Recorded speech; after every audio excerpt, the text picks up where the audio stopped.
Akkam jirtu nagaa keessanii ani nagaa kootii waaqayyoof galanni haa gahu sinillee bakka jirtan hundumaatti nageenyiif jaalalli gargaarsa ayyaanni waaqayyoo hunduma keessaniif haa baay'atuun siniin jedha. Akkuma beekamu asirratti dibata mataati kanan hojjetadhee jiru ofii koofi ofirratti hojjedhee ofirratti ergan faayidaa san argee booda viidiyoo waraabeen as baasee jechuudha. Kanaatiif iyyuu warroonni yuutuubii koo jala jirtanii laayikii sheerii naa gochuu hin dagatinaa. Warroonni maatii naaf hin taane immoo sabiskiraayibii naaf godhaa. Walaa jajjabeessinuu walaa guddisnuu siniin jedha. Wanna qabatamaa fideen dhufe malee wanna dogoggoraa wanna fidee dhufe takka hin jiru.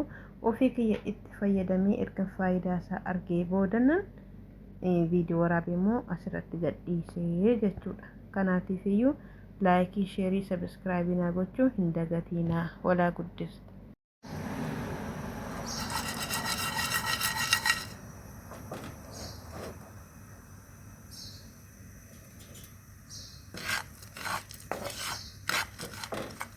Firee meexxiitii jechuudha. Firee meexxiitii daakee ishee bullooftuu ishee jalaa baafadhee amma immoo kana gugubee gurraachessuuf ananii jechuudha. Maaliif gurraachesaa waan hin barbaadeef inni kuni bishaan keessa tursiisuu zayitii keessa tursiisuun barbaadu jechuudha.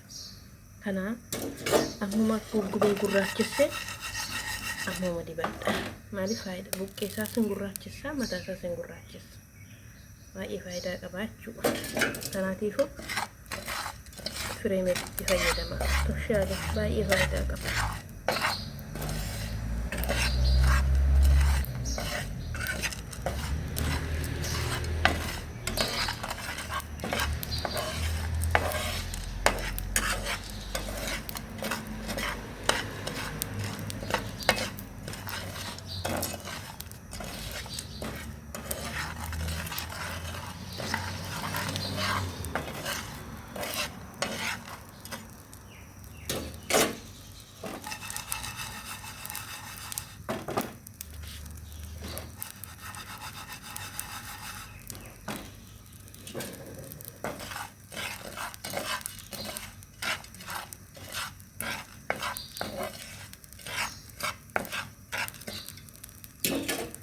Gartanii kan keessa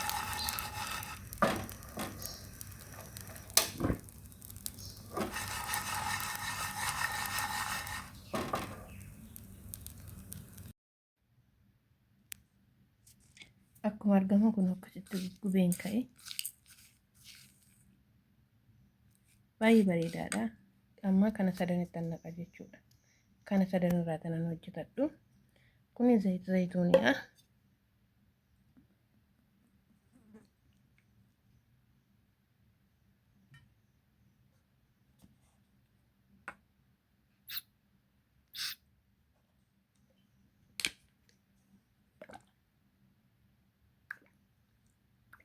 Oil of oil sanii booda kanatti wal nyaachisnaa jechuudha. Jettanii kan gurraacha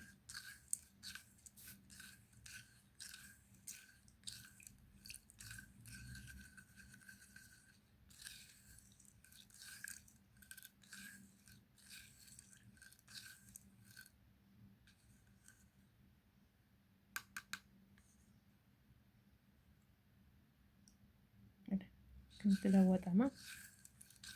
Kennaa mataatti dibatamullee akkanuma gurraachaa jechuudha.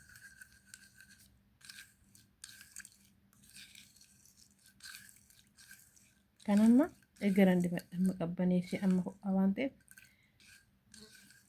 sa'aatii lama boodan dibadhaa jechuudha.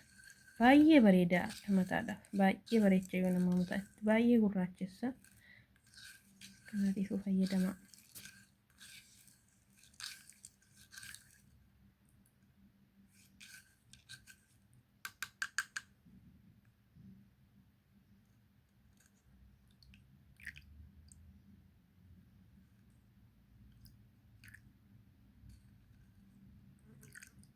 Gartanii baay'ee furdatee sanii.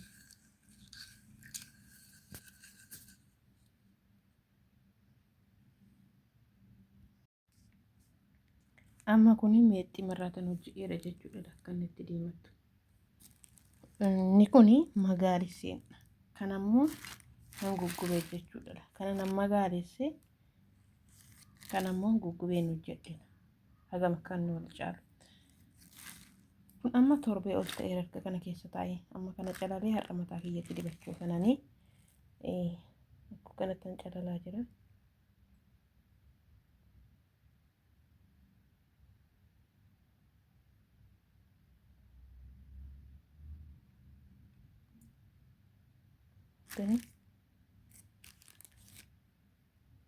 Nama calalee jechuudha.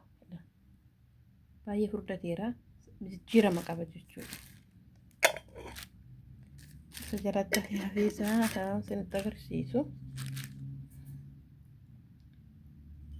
Kana ammoo laalagaa kun isa jala isaatti hafedha.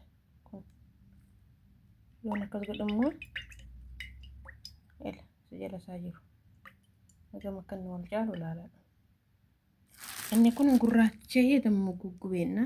Kan ammoo magaalesseenna daake. Guggubaa kaayema jechuudha.